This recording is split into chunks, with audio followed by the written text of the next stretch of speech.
kicking things off with number 10, Indiana, in terms of the college football playoff seeding, at number 7, Notre Dame.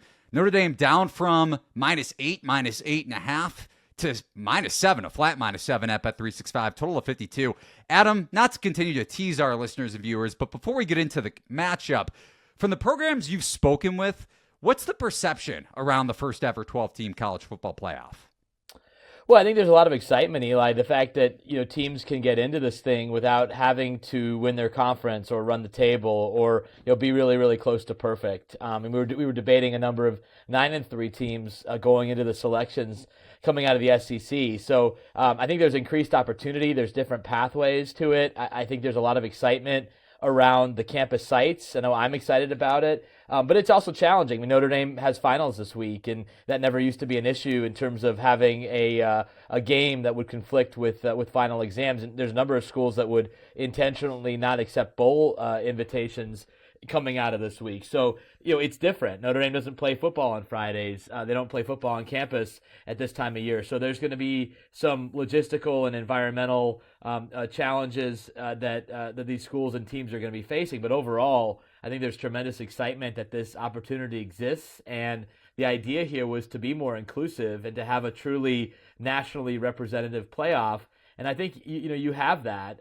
In Oregon being number 1, a team from the West Coast, even though they're playing in a league like the Big Ten, which is mostly in the Midwest. But you also have Arizona State that's part of this playoff, Boise State, kind of from that mountain time zone that's part of the playoff. And then you also have Texas that's there, and Penn State, Ohio State. So there's a lot of big brands, but there's also some less familiar brands. SMU is the second team coming out of the state of Texas, not Texas A&M or Baylor or Texas Tech or TCU, but an SMU program that was really an afterthought 7 or 8 years ago, and has really risen up the ranks now and was the ACC runner-up. So I think it's a really exciting time.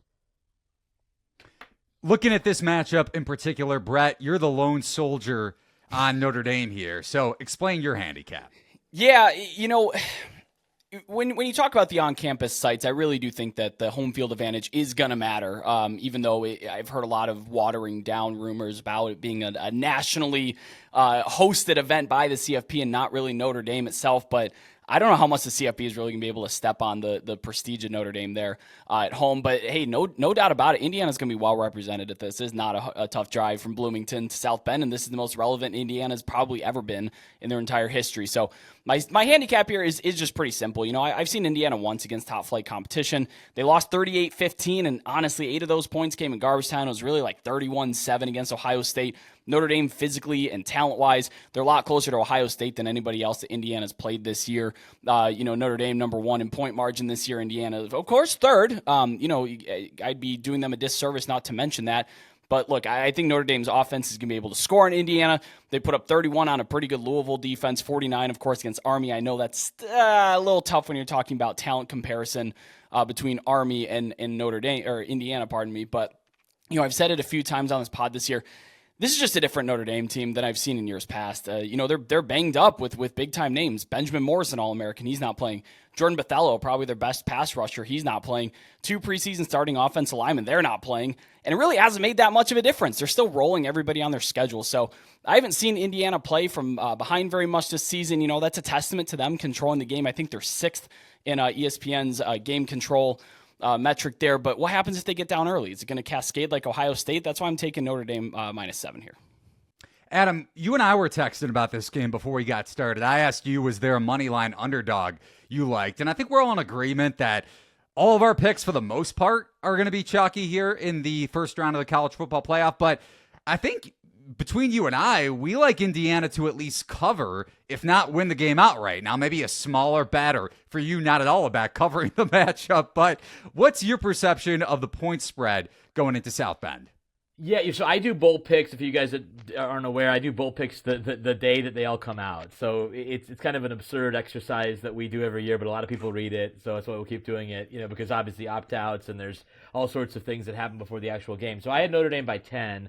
But again, I can absolutely see Indiana keeping this closer or winning the game. I mean, one area of Indiana's team that I don't think gets nearly enough attention nationally is the fact that they lead the nation in rushing defense by a wide margin. They've been by far the nation's best defense against the run. And what does Notre Dame do well? They run the ball, and they run the ball with 2 backs and the quarterback, who are all averaging over 5 yards a carry. So, as defensive coordinator Brian Haynes said this week, we can't stop their run, but when Riley Leonard decides to take off, we can make him feel it. We can make him pay, so to speak. And so they're trying to be really physical and maybe make Notre Dame think twice about how often it wants to run its quarterback in a game like this. But for them to win, they're going to have to contain that run game. They're going to have to avoid those special teams breakdowns, and then they're going to have to play better offensive line-wise than they did in the second half against Michigan when they really couldn't do anything, or for most of the game against Ohio State. And you mentioned it, Brett, the injuries that Notre Dame's had, and in talking to defensive coordinator Al Golden, he said he's never seen anything like this, where they've had these key injuries, and yet they have not fallen back at all as a unit. So a lot of guys have stepped up at different levels of the defense, especially up front and in the back end. Losing a guy like Morrison, who's a potential first-round draft pick, All-America type player, they have not fallen off there. No one's really made them pay for losing those types of players, and then getting a guy like Howard Cross, the third back, in the lineup this week for the first time in about 6 weeks since he played, is going to be a big boost for Notre Dame. So again, if we see what we saw from Indiana against the 2, at least personnel-wise, elite teams that they saw, it could be a tough night for them. But if they can hold up at the line of scrimmage, I think they're absolutely going to be in this game.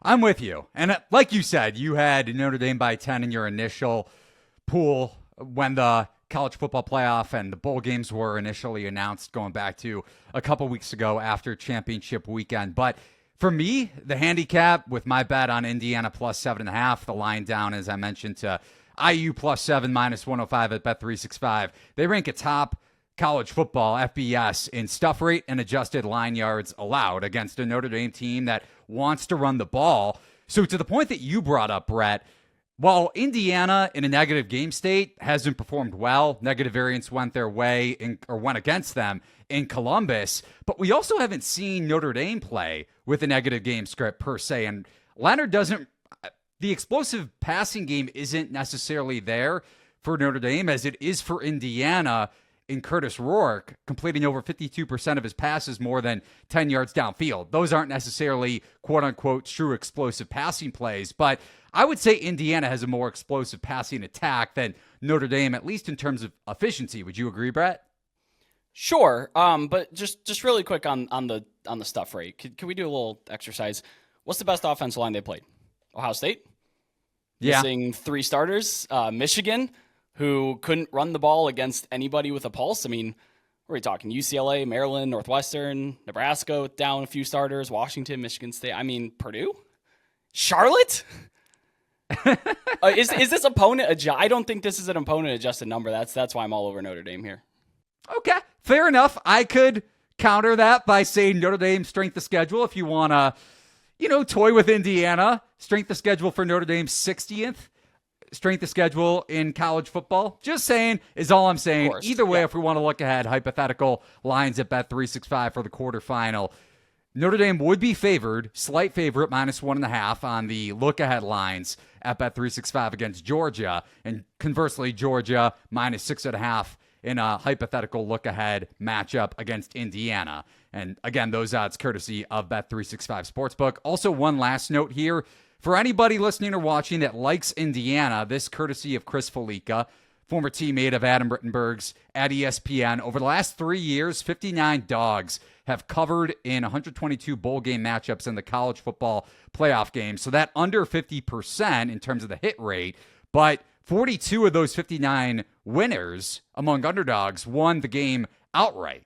So typically, in terms of the cover rate, or if underdogs are covering over the last few years, they have a pretty strong chance to win the game outright. We'll see if that's the case for Indiana. Either way, I like the Hoosiers at the key number of 7.5, depending on where you can get it.